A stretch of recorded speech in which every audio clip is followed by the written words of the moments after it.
এই মহাসমাবেশ থেকে হেফাজতের ঘোষণা আপনাদের সামনে পেশ করছি। এক, নারী বিষয়ক সংস্কার কমিশন ও তাদের কোরআন বিরোধী প্রতিবেদন অবিলম্বে বাতিল পূর্বক আলেম ওলামার পরামর্শক্রমে ধর্মপ্রাণ বৃহত্তর নারী সমাজের প্রতিনিধিদের অন্তর্ভুক্ত করে নতুন কমিশন গঠন করতে হবে।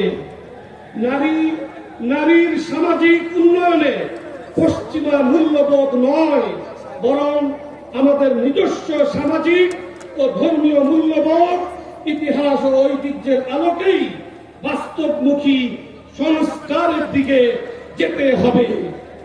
দুই, সংবিধানে আল্লাহর উপর পূর্ণ আস্থা ও বিশ্বাস পুনর্স্থাপন করতে হবে এবং ধর্মপ্রাণ গণমানুষের ঈমান আমল রক্ষার্থে বহুত্ববাদ নামক আত্মঘাতী ধারণা থেকে সরকারকে সরে আসতে হবে।